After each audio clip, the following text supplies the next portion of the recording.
Tästä tulee nyt sitten vissiin ensimmäinen video tälle meidän koppikanavalle. Minä samalla tässä testaan ulkoista mikrofonia tuolla paidan sisällä, kun ulkona on tosi hankala kännykän omilla mikrofoneilla nauhoittaa mitään, kun tuulenpuuskat tarttuu niin mahdottomasti. Sitten taas kun panee mikin tuonne paidan sisälle, niin sehän on sitten niinku tynnyrissä, mutta näillä rahoilla pitää jostakin tinkiä. Täällä me nyt tosiaan sitten kävellään.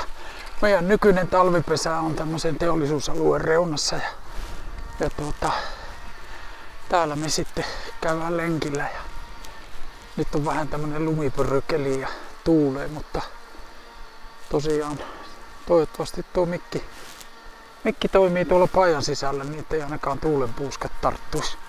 Ei nyt mitään isoja tuulenpuuskia kyllä ollutkaan, mutta katsotaanpa, kun mennään tätä lenkkiä eteen. Tässä kohdalla tuulee nyt ihan silleen sopivasti, että voi testata tätä mikrofonia. Mä tein eilen jo yhden videon, kun eilen perustin tämän kanavan, niin en saanut sitä eilen kyllä ladattua sitä eilistä videota. Ja minä sitten poistin sen, kun se oli muutenkin vähän puutteita. Niin katsotaanpa miten tämä toimii tällä kertaa. Hankala pitää kameraa suorassa, kun kävelee. Täällä meillä on tuttuja reittejä kävellä. Monta vuotta ollaan tässä talvipesää pidetty ja nyt on viimeinen kerta, viimeinen talvi menossa.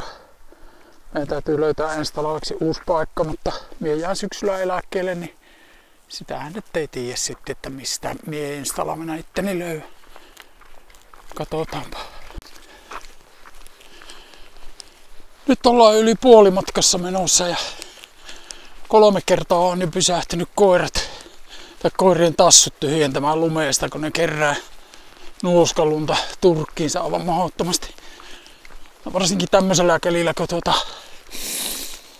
käydään lenkillä, niin tulee mieleen, että ensi talvena voisi olla Portugali ihan hyvä paikka talvipesälle.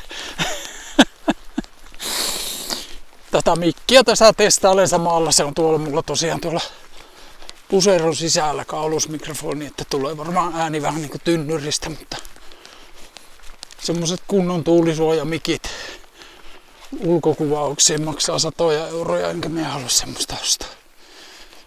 Tällä pärjätään. Kiri saa nyt toimia mannekiinin. Tältä ne näyttää villakoiran tassut näillä keleillä. Näitä. Jippiä jee. Portugaliin seuraava talvipesä. Sopisi ainakin mulle. Ei se ole rapoinen tuo nepunkaan tilanne. Sama on rippen tassuissa.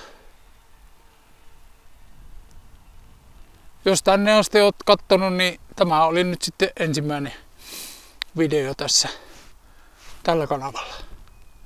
Keli voisi olla parempikin, mutta näitä lenkkejä tulee riittämään. Nähdäänpä sitten seuraavalla videolla. Moi moi!